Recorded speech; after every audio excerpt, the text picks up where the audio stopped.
ভাইরে ভাইরে কি টিজার কাট করেছে মেহেদী, মাথা নষ্ট টিজার কাট করেছে বরবাদের। মেগাস্টার শাকিব খান অবশেষে বরবাদের ডিজাইন আমাদের মাঝে হাজির হয়ে গেছে। আপনারা হয়তো টিজারটা অনেকে দেখে ফেলেছেন। আপনাদের কাছে কেমন লাগলো অবশ্যই আপনার কমেন্টে মতামত জানিয়ে যাবেন।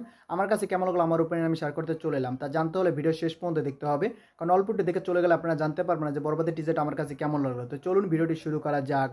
অবশেষে বরবাদের টিজার মেগাস্টার শাকিব খান মাথা নষ্ট আকারে কিন্তু ধরা দিয়েছে, মানে পুরো আগুন জ্বলিয়ে দিয়েছে সোশ্যাল মিডিয়ায়। বর্তমানে কিন্তু বরবাদের টিজার নিয়ে কিন্তু সবাই আলোচনা করতেছে, কেউ কিন্তু সমালোচনা করতেছে না। যে যতগুলো রিভিউ এসেছে প্রত্যেকটা রিভিউ কিন্তু পজিটিভলি রিভিউ এসেছে, কোনো নেগেটিভ রিভিউ কিন্তু কেউ এখনও দেয়নি। এবং সবাই নাকি এই মুভিটা দেখার আগ্রহ বেড়ে গেছে। সবাই বলতেছে যারা আগে মেগাস্টার শাকিব খানের মুভি নিয়ে নেগেটিভলি সরাতো তারাও কিন্তু এই টিজার নিয়ে পজিটিভলি কথা বলছে, এবং তারা সবাই বলতেছে যে এই মুভিটা কালকে রিলিজ দেওয়া হোক, কালকে আমরা মুভিটা দেখতে যাব। কারণ শাকিব খানের এই যে ক্যারেক্টারটা যেভাবে ডেভেলপ করা হয়েছে পুরো কিন্তু কিছুটা অ্যানিমেলের ভাইব আসতেছে। কারণ এই মুভির পরিচালক কিন্তু বলেছে যে অ্যানিমেল বিক্রমের জনরা মুভি হবে, তার মানে সে সেগুলো থেকে প্রচুর ইন্সপায়ার হয়েছে। এমনকি তার জন্যই কিন্তু কিছুটা অ্যানিমেল ভাইব আসতেছে, কিছুটা বিক্রমের ভাইব আসতেছে এই মুভি থেকে, এমনকি আরও সাউথের বিভিন্ন মুভি থেকে ভাইব আসতেছে। সেটা কিন্তু খারাপ না, কিন্তু মুভিটার টিজারটা দেখতে সুন্দর লাগতেছে আমার কাছে।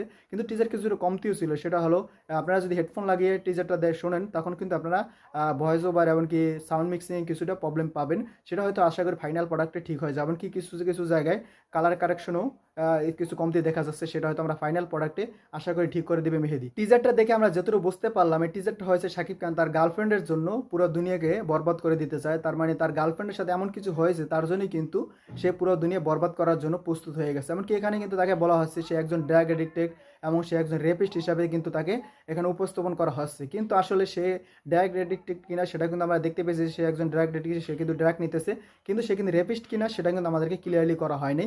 কারণ একজন নায়ককে কখনোই কিন্তু রেপিস্ট হিসাবে কিন্তু কোনোভাবে প্রেজেন্ট করা হয় না। সবসময় ভিলেনকেই কিন্তু রেপিস্ট হিসেবে প্রেজেন্ট করা হয়, এমন কোনো ক্যারেক্টারকে রেপিস্ট বানানো হয়, কিন্তু কখনো নায়ককে রেপিস্ট হিসাবে প্রেজেন্ট করা হয় না। এখন আশা করি সেরকম হবে না। হয়তো এখানে রেপিস্ট হিসাবে জিশু সেনগুপ্তকে হয়তো বোঝানো হচ্ছে। মানে আমরা কিন্তু লাস্টে কিন্তু জিশু সেনগুপ্তর অল্প একটু ঝলক দেখানো হয়েছে, সেটা দেখে মনে হচ্ছে সে কিন্তু রেপটা করেছে। কারণ সে কিন্তু উঠে কিন্তু তার প্যান্টটা ঠিক করতেছে, চেনটা লাগাচ্ছে, সেটা দেখে মনে হচ্ছে রেপটা সেই করেছে। পরে শাকিব খান উপরে চাপিয়ে দিয়েছে। এখন দেখা যাক তাদের দুজনের খেলা কেমন জমে ওঠে। কারণ জিশু সেনগুপ্ত এবং শাকিব খানের কোনো মুখোমুখি দেখানো হয়নি, কিন্তু তাদেরকে দুজনকে আলাদা আলাদা দেখানো হয়েছে। কারণ শাকিব খানের উপরে কিন্তু ফোকাস করে ট্রেলারটা কাট করা, সেটা দেখা যাচ্ছে তার ক্যারেক্টারের উপর ফোকাস করে। সেটা দেখে মনে হচ্ছে যে দুর্দান্ত একটা ট্রেলার হয়েছে। যখন তারপর কিন্তু জিশু সেনগুপ্ত আসার পরে কিন্তু পুরো ফোকাসটা তার দিকে চলে যায়। আবার কিন্তু লাস্টে যে মেগা শাকিব খান একটা গাউন পরে হাতে একটা মেশিন গান নিয়ে হেলিকপ্টারের দিকে যাচ্ছে, ওটা দেখার পর আবার কিন্তু শাকিব খানের দিকে কিন্তু ট্রেলারটা চলে যায়। কারণ তার প্রশংসা করে আর পারছে না। কারণ যতগুলো রিভিউ এসেছে এখন পর্যন্ত প্রত্যেকটা রিভিউ কিন্তু পজিটিভলি আসতেছে। যারা শাকিব খানের আগে নেগেটিভ রিভিউ করতো তারাও কিন্তু এই টিজারটা দেখার পর পজিটিভ রিভিউ দিচ্ছে, এবং তারা বলতেছে মুভিটা কালকে রিলিজ পাবে, কালকে আমরা মুভিটা দেখবো।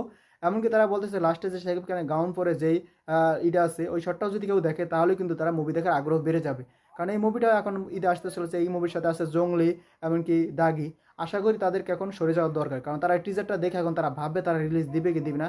কিন্তু জঙ্গলি রিলিজ পাবে সেটা কনফার্ম, কারণ জঙ্গলি কিন্তু আর 1-1.5 বছর আগের মুভি, এই মুভিটা রিলিজ পেয়ে যেতে পারে। এখন দাগি রিলিজ পাবে কিনা সেটা এখনো সন্দেহ আছে, কারণ দাগির কিন্তু এখন কোনো প্রমোশনাল কন্টেন্ট কিন্তু এখন রিলিজ করা হয়নি। তারা আসবে কিনা সেটা নিয়ে আমি এখন সন্দেহ আছে। তারা আসবে, হয়তো আসতেও পারে অথবা নাও আসতে পারে টিজারটা দেখার পর। কিন্তু আর একাধিক মুভি যারা ঈদে আসার পরিকল্পনা নিয়ে বসেছিল কিন্তু তারা হয়তো সরে যাবে এই টিজারটা দেখার পর, কারণ ট্রেলার তো এখন বাকি আছে। জিশু সেনগুপ্তের কিন্তু ক্যারেক্টার এখন কিন্তু দেখানো হয়নি, এমনকি ইদিকার কিন্তু অল্প একটু ঝলক দেখানো হয়েছে, তাকেও কিন্তু দেখানো হয়নি। মিশরতাদেরকে অল্প একটু দেখানো হয়েছে, তার কোনো ডায়লগ দেখানো হয়নি। হয়তো সেগুলো ফাইনাল আমরা পরে দেখতে পাবো ট্রেলারের ভিতরে। ট্রেলারের ভিতরে তো একটা জ্বর তুলে ফেলবে জিশু সেনগুপ্ত শাকিব খান, সেটা দেখার অপেক্ষা আছে ট্রেলারটা কেমন হয়। ভিডিওটা যদি ভালো লাগে বেশি বেশি শেয়ার করবেন, সবাই ভিডিওটা দেখতে পারে। আর যারা যারা আমার চ্যানেল সাবস্ক্রাইব করেন চ্যানেল সাবস্ক্রাইব করবেন। যারা ফেসবুক পেজ থেকে দেখছেন অবশ্যই পেজটি ফলো করে দেবেন, কারণ আপনার একটা সাবস্ক্রাইব একটা ফলো কিন্তু আমাকে পরবর্তী ভিডিও বানানোর জন্য আগ্রহিত করতে। এখন চ্যানেল সাবস্ক্রাইব করে দিন, পেজটি ফলো করে দিন। ভিডিও শেষ পর্যন্ত থাকার জন্য অসংখ্য ধন্যবাদ। টেল দেন টেক কেয়ার, দেখা হবে নেক্সট কোন ভিডিওতে। ততক্ষণ ভালো থাকুন, সুস্থ থাকুন, বাই বাই।